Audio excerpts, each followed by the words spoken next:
जी बिस्मिल्लाहिर्रहमानिर्रहीम। आज हम आर्थोस्टैटिक हाइपोटेंशन पे बात करेंगे कि साइकोट्रोपिक इंड्यूस्ड आर्थोस्टैटिक हाइपोटेंशन क्या होता है, उसकी रिस्क फैक्टर्स क्या होते हैं और उसकी मैनेजमेंट पे बात करेंगे। अच्छा, साइकोट्रोपिक्स हमारी वो ड्रग्स हैं जो हम मुख्तलिफ नफ्सियाती मसाइल के लिए इस्तेमाल करते हैं या मुख्तलिफ नफ्सियाती बीमारियों के लिए इस्तेमाल की जाती हैं। तो इनमें से कुछ ड्रग्स हमारी ऐसी हैं, यानी कि कुछ एंटी साइकोटिक्स या एंटी डिप्रेसेंट्स ऐसे हैं जो कि आर्थोस्टैटिक हाइपोटेंशन करते हैं, ब्लड प्रेशर के लेवल को ड्रॉप कर देते हैं, जिसकी वजह से इलामात आती हैं और मरीज जो है वो डिस्टर्ब होता है और सम टाइम ये इतनी सिवियर सिचुएशन बन जाती है कि उनकी इंजरी भी हो जाती है, वो जख्मी हो जाते हैं, गिरने से चोट भी लग जाती है।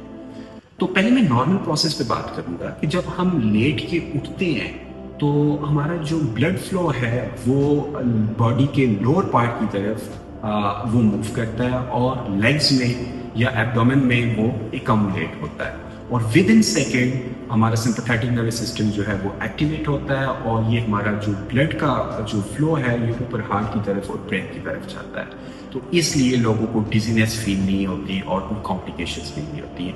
ये नॉर्मल प्रोसेस होता है। मगर वो लोग जो कि एंटी साइकोटिक्स या एंटी डिप्रेसेंट्स, एंटी साइकोटिक्स में जैसे क्लोरप्रोमाजीन हो गया, हेलोपेरिडोल हो गया, कोटालापीन हो गया और इसके अलावा हमारी जो है क्लोजापीन हो गया, एंटी डिप्रेसेंट्स में हमारी एमिट्रिप्टालीन है, ट्रेजोडोन है, इनके साथ जो है आर्थोस्टैटिक हाइपोटेंशन का रिस्क बढ़ जाता है।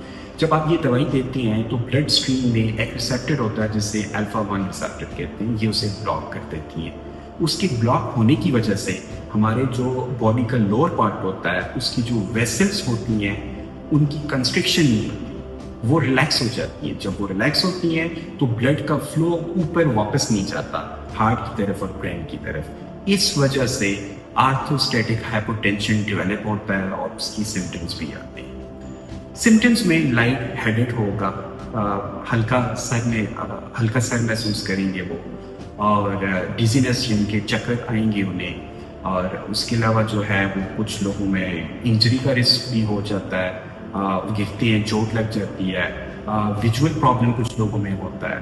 तो ये सारी उसकी इलामात हैं। अच्छा, अब हम इसके रिस्क फैक्टर्स पे बात करेंगे। तो रिस्क फैक्टर में ओल्ड एज है और इसके अलावा पॉलीफार्मेसी है, यानी कि पॉलीफार्मेसी का मतलब ये होता है कि एक से ज़्यादा उन ड्रग्स का इस्तेमाल करना जो कि अल्फा-1 ब्लॉकर्स होते हैं, तो उन्हें हम पॉलीफार्मेसी कहते हैं। ये इसकी रिस्क को बढ़ाते हैं। तीसरी चीज़ जो है वो डेपो इंजेक्शन है। डेपो इंजेक्शन वो इंजेक्शन होते हैं जो कि हम कंप्लायंस के लिए यूज़ करते हैं। और चौथी चीज़ ड्रग इंट्रैक्शन है, यानी कि साइकोट्रोपिक्स के साथ जब बीटा ब्लॉकर्स दी जाती हैं या एंटी हाइपरटेंसिव यूज़ की जाती हैं, ये इसके रिस्क को बढ़ा देती हैं। इसके अलावा कार्डियोवास्कुलर कंडीशंस हैं, पार्किंसन डिजीज़ है, तो ये सारे इसके रिस्क फैक्टर। अब इसे मैनेज कैसे किया जाता है, इसकी दो पाथवेज होते हैं। पहला पाथवे ये है कि या तो हम उस ड्रग की जो डोज है उसे रिड्यूस कर देते हैं या उस डोज पे मरीज को रखते हैं जिस पे आर्थोस्टैटिक हाइपोटेंशन डेवलप नहीं होता, या फिर उसे उस ड्रग से स्विच कर दिया जाता है, उस दवाई से स्विच कर दिया जाता है, दूसरी दवाई पे डाला जाता है जो कि ये कंडीशन काज नहीं है।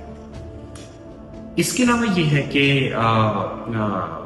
कुछ नॉन फार्माकोलॉजिकल टेक्निक्स हैं, जैसे कि हम मरीज को इंफॉर्मेशन ये देते हैं कि जब वो उठे तो वो पहले बेड पे बैठे, 2-4-5 मिनट बैठने के बाद वो आहिस्ता आहिस्ता बेड से खड़ा हो। इससे इस चीज़ का रिस्क कम हो जाता है। साथ हम उसे हाइड्रेशन के बारे में एजुकेट करते हैं कि हाइड्रेशन एडिक्वेट होनी चाहिए उसकी, और उसमें वो पेशेंट्स जिन्हें फ्लूइड रिस्ट्रिक्शन नहीं है वो 1.5 से 2.5 लीटर पानी का इस्तेमाल करें, या कुछ एब्डोमिनल बाइंडर्स होते हैं वो उन्हें एडवाइस किए जाते हैं।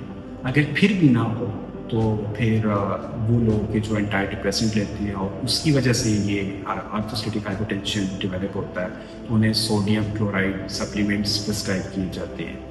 तो ये सारी इसकी मैनेजमेंट की टेक्निक्स होती हैं और अगर ये हम फॉलो करेंगे तो हम इसके रिस्क से बच जाएंगे और वो पेशेंट्स کہ جو یہ فالو کر رہے ہیں اور پھر بھی انہیں افاقہ نہیں ہو رہا، پھر بھی ان کا یہ آرتھروسکلیروٹک ہائپرٹینشن جو ہے وہ پرسسٹنٹ ہے، تو انہیں چاہیے اپنے معالج سے وہ کنسلٹ کریں تاکہ ان کی دوائی کی مقدار کو بہتر کیا جائے یا سوئچ کیا جائے یا کوئی چیز ایڈ کی جائے جس کی وجہ سے ان علامات سے بچایا جا سکے۔